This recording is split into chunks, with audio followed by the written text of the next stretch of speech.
Whose name? And then with General Flynn, you've wrapped up your investigation, but you decide to take one more shot. Sally Yates says you went rogue.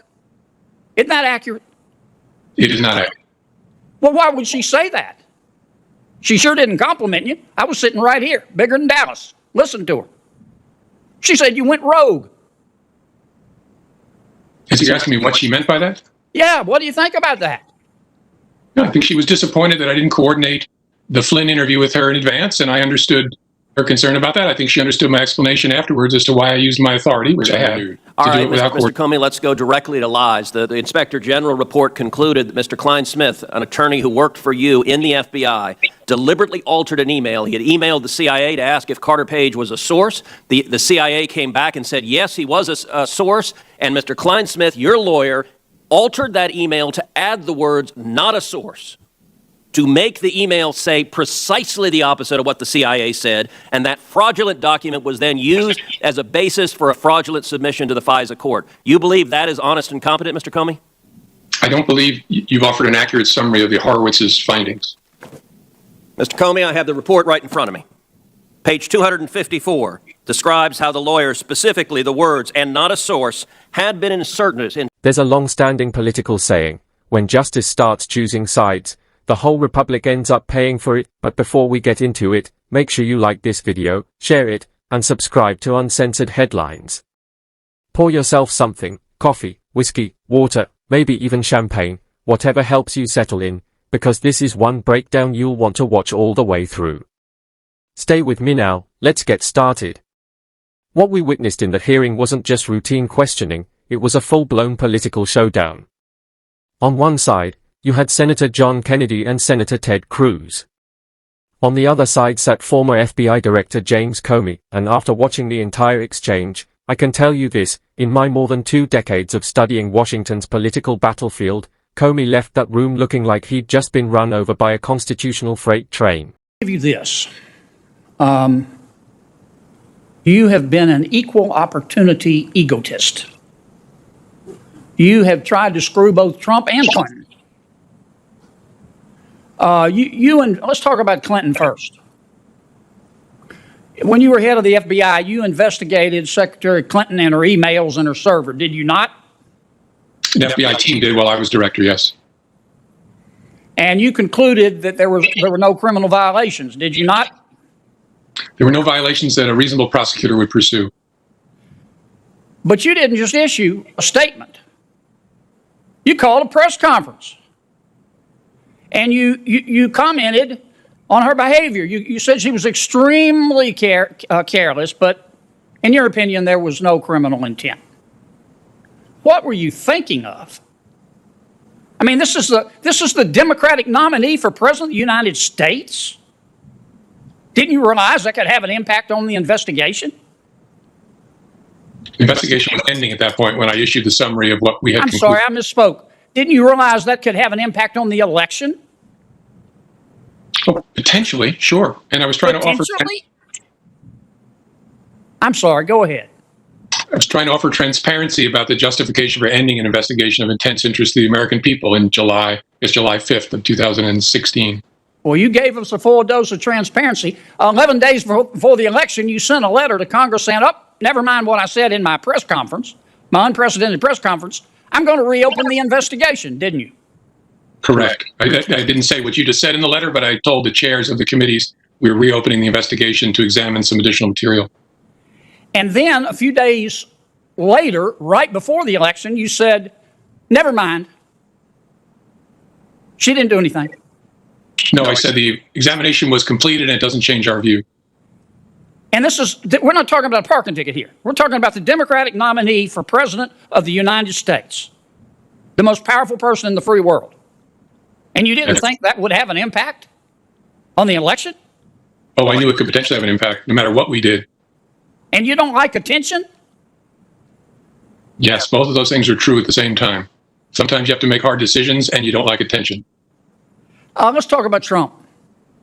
You didn't really care about Dr. Page, did you? You wanted Trump, didn't you? That is not accurate. Yeah.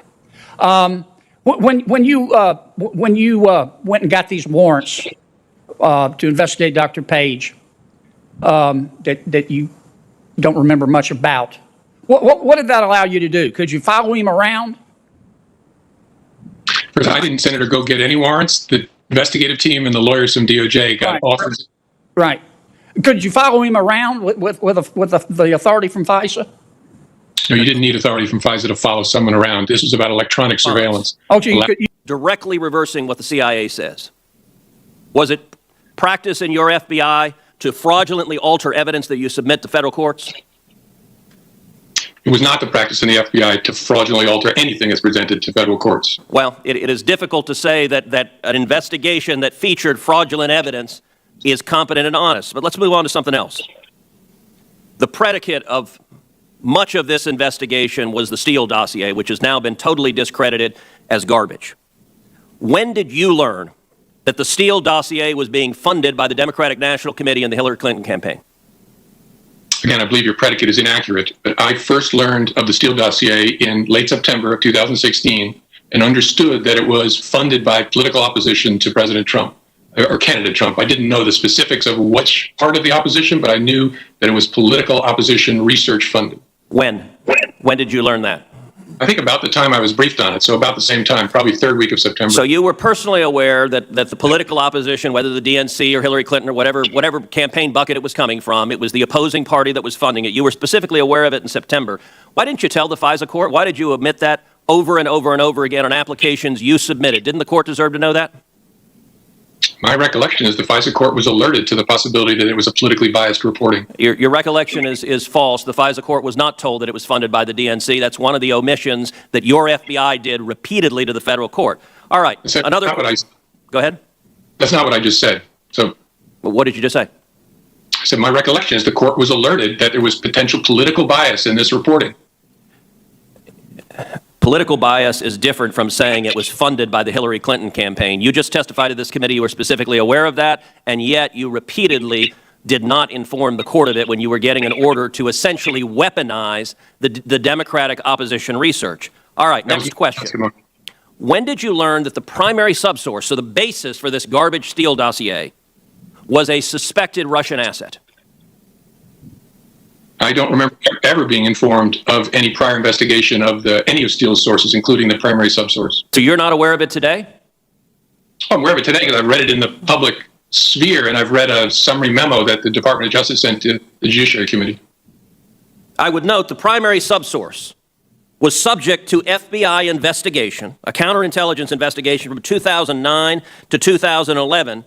And I will read some of what the investigation was. The primary subsource approached two individuals who were about to enter the Obama administration and indicated that if, quote, the two individuals at the table did get a job in the government and had access to classified information and wanted to make a little extra money, the primary subsource knew some people to whom they could speak. He's trying to recruit spies against the U.S. government. You have a Russian agent that is the basis for... Kennedy opens the exchange with that familiar Louisiana politeness, the kind that sounds gentle but lands like a hammer.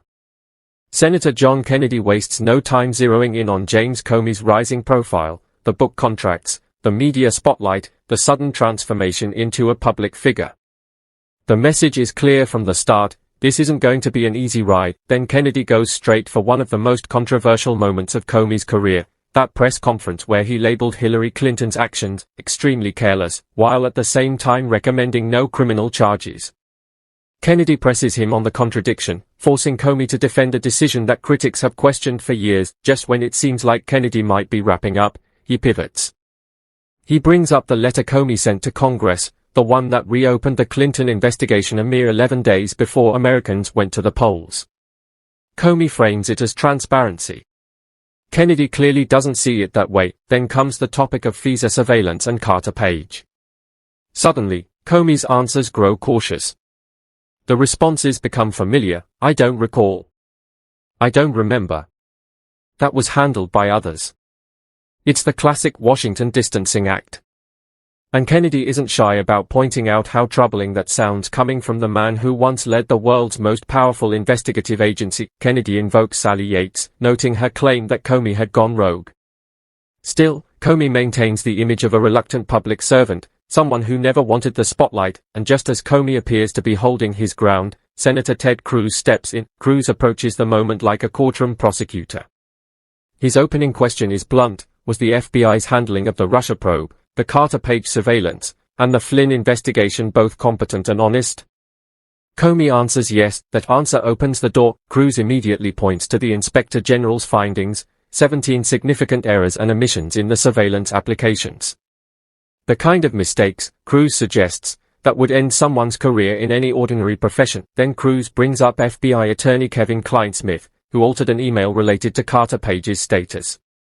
What had originally confirmed Page was a source became, after editing, a message stating he was not. Comey downplays it.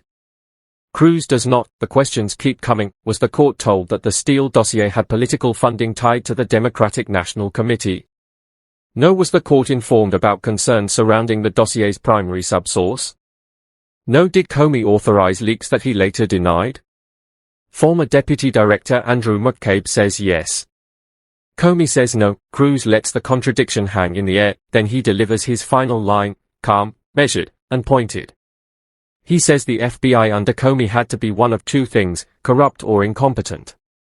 And with a thin smile, he adds that he doesn't believe Comey was incompetent. The implication speaks for itself. Moments like this feed a larger debate that has been building for years, about trust, accountability, and whether institutions meant to stand above politics have instead been pulled into it. And when the hearing ends, one thing is certain: the questions surrounding Comey's tenure and his legacy are far from settled.